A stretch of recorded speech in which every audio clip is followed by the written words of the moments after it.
Assalamualaikum warahmatullahi wabarakatuh. Salam sejahtera untuk kita semua. Senang sekali di hari yang cerah ini saya bisa mendapat kesempatan kembali untuk bisa mencurahkan segala unek-unek, segala perasaan, segala kebimbangan, segala asa yang ada di dalam hati ini sudah lama terpendam di dalam kalbu sanubari, sehingga bisa dilepaskan lagi, diungkapkan lagi kepada para pendengar Bhakti Lovers yang setia. Nah, ini apa kabar Bhakti Lovers dimanapun kalian berada?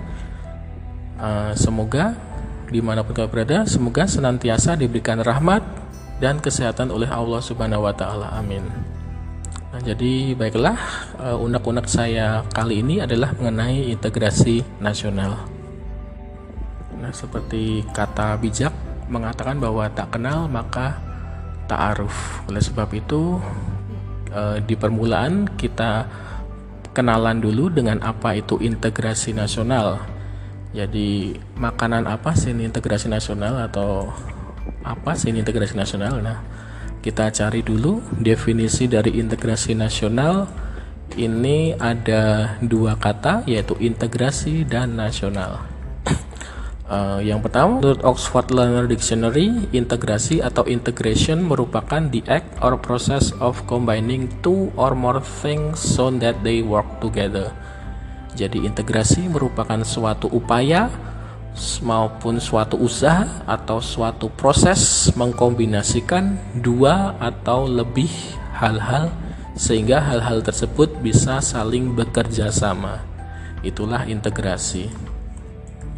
Jadi disatukan agar hal-hal yang berbeda tersebut bisa saling bekerja sama. Menurut beberapa pakar juga memberikan definisi mengenai integrasi nasional. Ini ada Safruddin Bahar menyatakan bahwa integrasi nasional adalah upaya menyatukan seluruh unsur suatu bangsa dengan pemerintah dan wilayahnya. Nah, kita ketahui bahwa ada beberapa unsur pembentuk negara, yaitu yang pertama adalah adanya rakyat, kemudian ada wilayah, dan yang ketiga ada pemerintahan yang berdaulat. Jadi integrasi nasional adalah untuk menyatukan seluruh unsur-unsur tersebut agar bisa saling bekerja sama gitu. Menurut Safruddin Bahar. Kemudian ada juga ahli atau pakar yang lain. Ini menurut Riza Nur Afani mendefinisikan integrasi nasional merupakan pembentukan suatu identitas nasional dan penyatuan berbagai kelompok sosial, budaya ke dalam suatu kesatuan wilayah. Nah, jadi pembentukan suatu identitas nasional, kita sudah membahas identitas nasional di unek-unek saya yang episode yang lalu. Ini belum tamat, ternyata masih melanjutkan lagi berhubungan dengan yang kemarin yang saat ini kita bahas, yaitu penyatuan berbagai kelompok sosial dan budaya. Jadi meskipun ada banyak etnis sosial dan etnis budaya, kemudian disatukan ke dalam satu wilayah untuk membentuk satu identitas nasional yang sama. Itulah integrasi nasional menurut Riza Nur Arfani. Kemudian ada pakar yang lain lagi, Ramlan Subakti menyatakan bahwa integrasi nasional adalah suatu proses penyatuan berbagai kelompok sosial, budaya dalam suatu kesatuan wilayah dan dalam suatu identitas nasional. Ini jadi mirip dengan pendapat dari Riza Nur Arfani tadi. Jadi adalah penyatuan dari berbagai perbedaan yang dibedakan karena wilayah, karena adanya beda sosial, ada bedanya budaya, perbedaan etnis, kemudian disatukan ke dalam satu wilayah dan satu pemerintahan, kemudian dibentuk satu identitas nasional yang sama. Jadi itulah integrasi nasional yang akan kita bahas di kesempatan hari ini.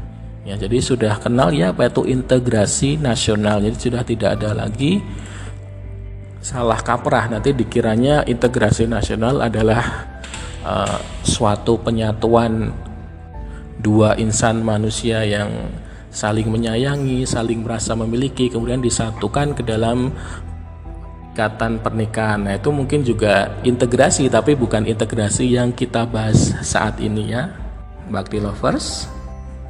Kalau integrasi yang semacam itu saya juga mau, ini karena saya juga belum menemukan integrasi saya ini, tapi kita tidak membahas penyatuan dua individu tersebut, kita membahas tentang integrasi nasional.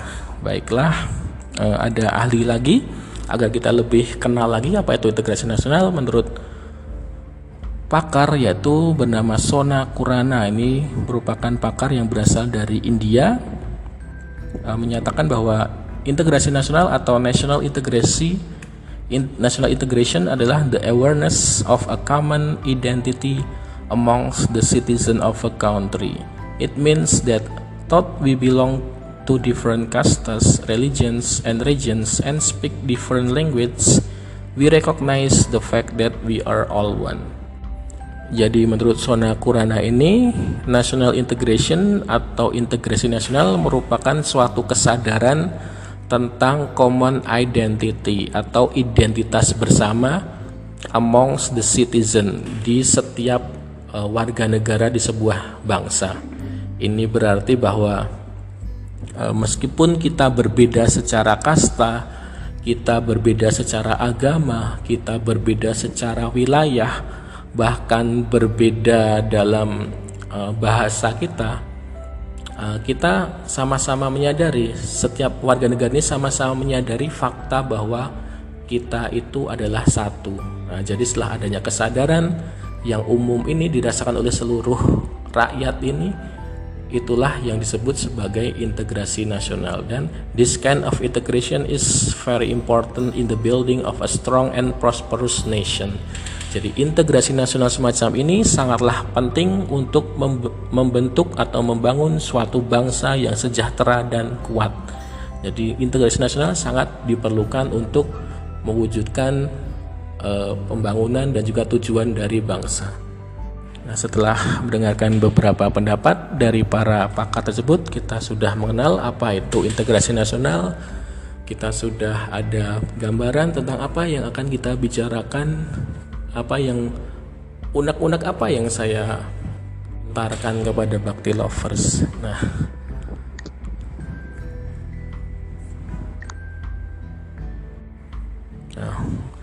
kita lanjutkan. Karena sudah kita mengetahui apa definisi integrasi nasional, kita lanjut kepada macam-macam integrasi. Jadi ini ada pakar bernama Myron Weiner menyatakan ada beberapa jenis integrasi. Yang pertama adalah integrasi bangsa. Integrasi bangsa adalah the process of bringing together culturally and socially discrete groups into a single territorial unit and the establishment of a national identity. Jadi ini hampir sama dengan pendapat pakar tadi, bahwa integrasi bangsa adalah suatu proses untuk menyatukan grup-grup yang berbeda secara budaya dan secara sosial ke dalam satu teritorial atau satu wilayah, dan juga untuk membentuk suatu identitas nasional. Jadi integrasi bangsa sama dengan yang diutarakan oleh pakar-pakar yang tadi tersebut. Kalau kita contohkan, integrasi bangsa adalah ya negara Indonesia ini. Bangsa Indonesia ini terdiri dari berbagai suku, berbagai budaya, berbagai agama, berbagai wilayah, kemudian bisa diintegrasikan dalam satu wilayah, menjadi satu wilayah dari Sabang sampai Merauke, dan juga membentuk satu identitas nasional yang sama, yaitu apa? Yaitu identitas sebagai warga negara Indonesia. Jadi kita adalah melakukan integrasi secara bangsa, integrasi bangsa. Jadi itulah contoh dari integrasi bangsa. Yang kedua adalah integrasi wilayah. Integrasi wilayah adalah the problem of establishing national central authority over subordinate political units or regions which may or may not coincide with distinct cultural or social groups. Jadi integrasi wilayah ini akan merujuk pada masalah pembentukan wewenang kekuasaan antara pusat terhadap unit-unit sosial yang lebih kecil di bawahnya yang beranggotakan kelompok-kelompok sosial budaya masyarakat tertentu itu. Jadi kalau kita contohkan integrasi wilayah ini misalnya pada event deklarasi Juanda pada tanggal 13 Desember 1957. Pada deklarasi tersebut, bangsa Indonesia menyatakan kepada bangsa dunia, kepada masyarakat internasional bahwa laut teritorial Indonesia adalah seluas 12 mil diukur dari garis pantai pulau-pulau terluar Indonesia. Dengan adanya deklarasi Juanda ini, maka seluruh kepulauan Indonesia, seluruh wilayah NKRI dari Sabang sampai Merauke menjadi bersatu secara wilayah, karena tidak ada laut bebas, tidak ada laut lepas di dalam wilayah NKRI. Jadi kita bersatu secara wilayah. Deklarasi Juanda tahun 57 ini nantinya juga akhirnya diakui pada sidang PBB, yaitu melalui United Nations Convention on the Law of the Sea atau UNCLOS tahun 1982 dan mengakui bangsa Indonesia sebagai archipelagic state atau negara kepulauan. Jadi itulah contoh mudahnya integrasi wilayah. Yang ketiga adalah integrasi nilai. Integrasi nilai adalah the process in evolving a minimum value consensus necessary to maintain a social order. Jadi merupakan proses atau merujuk pada adanya konsensus atau kesepakatan terhadap nilai-nilai minimum yang perlu dijaga untuk memelihara tertib sosial. Jadi ini kita contohkan saja, misalnya orang Kenduri misalnya.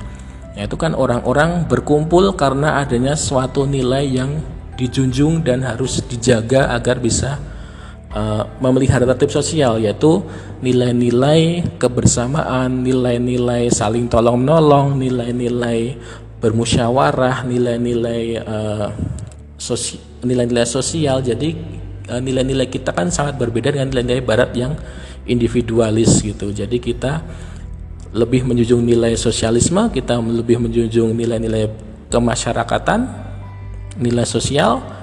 Kita melakukan kenduri hajatan jika ada orang yang sedang hajatan, atau yang sedang ada pernikahan, atau ada khitanan, atau ada yang meninggal, itu karena kita berkumpul karena ada nilai-nilai yang kita jaga. Jadilah contoh dari integrasi nilai.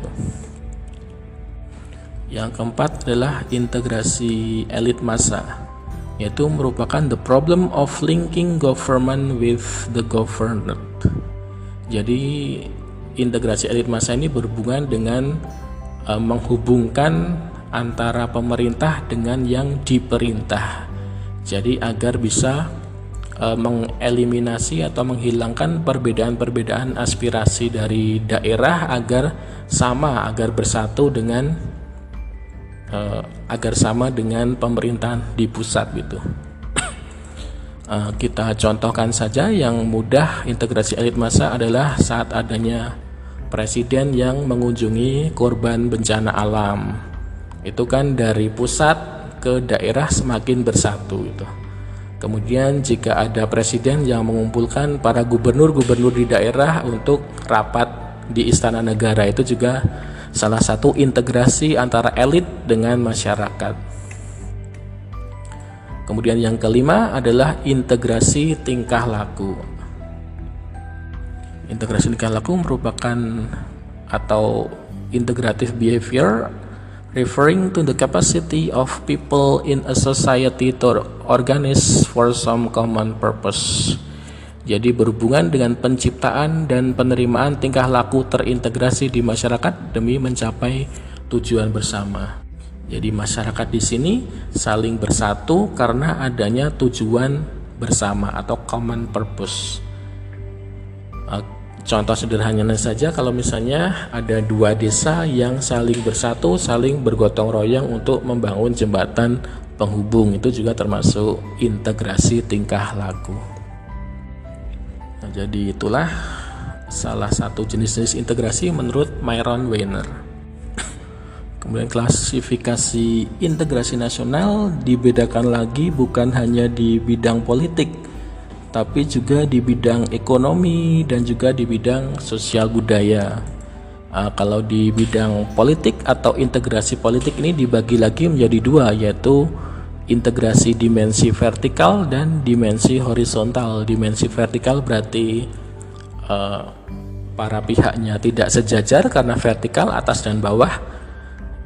Hampir mirip dengan sama dengan integrasi elit dan massa tadi, yaitu antara hubungan elit politik dengan massa pengikutnya atau hubungan antara penguasa dengan rakyatnya. Itulah dimensi vertikal. Sedangkan dimensi horizontal adalah integrasi yang antara pihak-pihaknya dalam posisi yang sama. Misalnya karena horizontal, misalnya saja integrasi atau persatuan yang berhubungan dengan masalah teritorial atau masalah antar daerah, antar suku, antar umat beragama dan golongan masyarakat di Indonesia. Jadi itulah contoh dari dimensi horizontal yang para pihaknya sederajat gitu. Kemudian integrasi di bidang ekonomi bisa terjadi jika dalam suatu daerah itu saling mengadakan kerjasama karena mereka saling bergantung. Jadi akhirnya mereka bersatu untuk memenuhi kebutuhan hidupnya.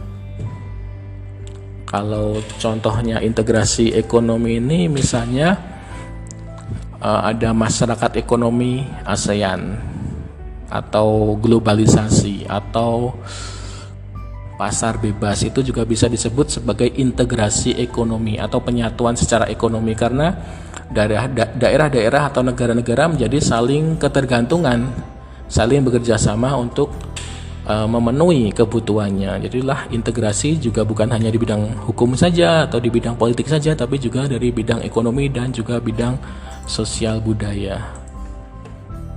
Jadi kita sudah mengenal integrasi nasional melalui definisi, kemudian jenis-jenisnya juga sudah. Kita lanjutkan mengenai kenapa sih kok integrasi nasional itu penting kita bicarakan. Nah, jadi bahwa seluruh bangsa, seluruh negara-negara di dunia ini mempunyai masalah yaitu masalah mengenai bagaimana menyatukan keanekaragaman orang-orang yang ada di dalamnya agar mereka mempunyai rasa persatuan, kehendak untuk bersatu dan secara bersama bersedia membangun bangsa tersebut. Jadi bisa dibilang integrasi nasional merupakan masalah yang ingin diatasi oleh setiap negara yang ada di dunia ini. Seluruh negara di dunia ini memang berusaha agar unsur-unsur bangsanya ini bisa bersatu. Kenapa? Nah, untuk bisa menjawab pertanyaan ini mungkin kita harus merenungkan dulu keadaan yang bagaimana yang bisa terjadi pada negara yang mengalami disintegrasi. Jadi disintegrasi itu adalah kebalikan dari integrasi, yaitu keadaan yang terpecah belah. Keadaan yang terpecah belah, tidak bersatu padu, hilangnya keutuhan ataupun persatuan, itulah disintegrasi. Nah, mungkin kita contohkan saja pada negara-negara yang mengalami perang saudara.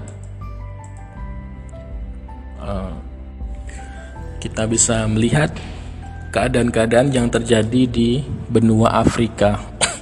Jadi di benua Afrika itu mereka bukan hanya dibedakan secara melihat di negara-negara Afrika, mereka mempunyai banyak kekayaan alam, mempunyai banyak minyak, banyak emas, banyak intan. Namun sayangnya mereka tidak pernah merasakan kedamaian.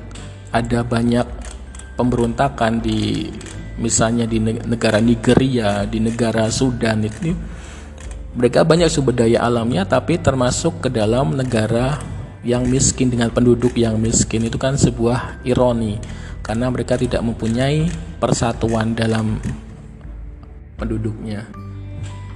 Terjadi banyak pemberontakan, saling berperang antara rakyat dengan kepala negaranya, dengan pemerintahnya, sibuk untuk menimbun kekayaannya sendiri. Kalau kita lihat di berita kan selalu pasti ada serangan-serangan dari para pemberontak itu, baik serangan ke gereja, serangan ke masjid, serangan ke mana-mana, ya kan. Mereka melakukan genosida di mana-mana. Mereka melakukan pembunuhan, pembantaian, pemerkosaan terhadap warga-warga di sana karena keadaan mereka sudah terpecah belah, sudah sangat terpecah karena banyaknya perbedaan tadi, perbedaan etnis, perbedaan suku.